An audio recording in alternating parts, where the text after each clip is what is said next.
March 8th, 2011, I walked into class and I noticed my teacher was not there. Then our principal tells us that we have lost someone very special.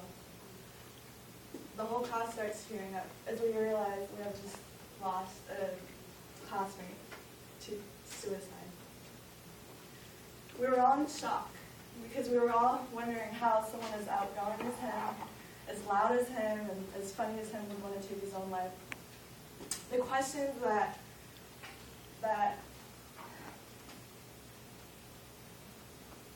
that consumed my mind many months after the incident made me want to research teen suicide.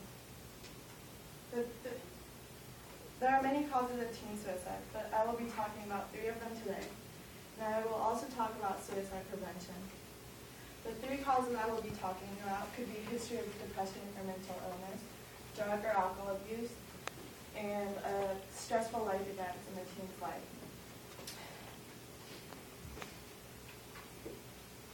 According to CDC.gov, October 31st, 2012, teenage suicide is a real danger to teens. In fact, teen suicide is the 3rd leading cause of death for teenagers in the United States. This makes it a serious problem. The first cause of teen suicide is depression or mental illness, which has a huge effect on teen suicide. According to teensuicide.us, November 1st, 2013, it stated that depression can make a person feel hopeless and worthless, making one think that their life is not important. August 15, 2012, CDC.gov mentioned that depression can also cause thoughts of death or even attempt of suicide. Next, alcohol or drug abuse can lead to teen suicide as well. CDC.gov stated that drug abuse can affect the chemical balance in the brain, intensifying feelings of depression and sadness.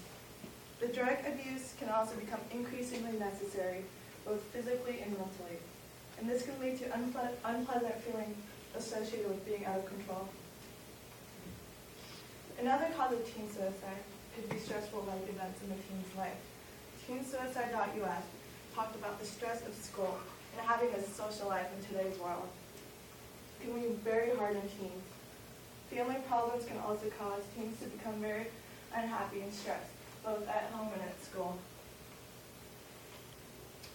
Now that we know the causes of suicide, here are some ways that suicide can be prevented. Knowing the warning signs can be very beneficial. But before I talk about some of the warning signs of suicidal teens, I have a video of a suicidal survivor, Kristen, talking about her warning signs before she actually tried to attempt suicide.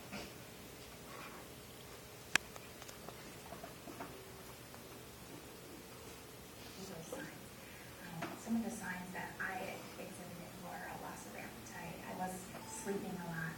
I had difficulty sleeping as well. I started hanging out with different friends. My grades went down. I started to have a very negative attitude.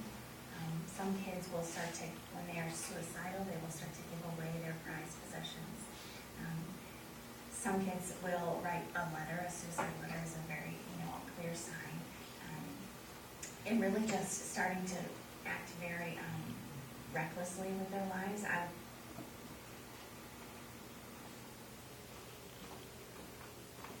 Kristen talked about some of the key warning signs before teens actually try to attempt suicide. But there are still some more warning signs I'd like to talk about today. NASP Online, which is the National School of Psychology, October 28, 2013, stated that warning signs of suicide could be anything from suicidal threats in the form of direct and indirect statements, suicide notes, implying prior to the suicide behavior, the making of final arrangements, such as making funeral arrangements, writing a will, and giving away private possession, and also preoccupation with death and changes in behavior, such as Kristen becoming very angry and reckless. Some things that can be done if the teen is shown most of the warning signs I just mentioned is to first remain calm, then asking the teen directly if he or she is thinking about suicide. If they do respond yes, then according to NASPonline.org, providing constant supervision and getting the teen professional help can all help prevent future teen suicide. In conclusion, March 8th, 2011, I lost a friend and was left with many unanswered questions. But hopefully today I have informed you all on 3 causes of teen suicide, which were a history of depression and mental illness, drug or alcohol abuse, and stressful life events in the teen's life. And I also hope that I've given you all some information on suicide prevention, so you would never ever have to go through what I went through on March 8th, 2011. Thank you.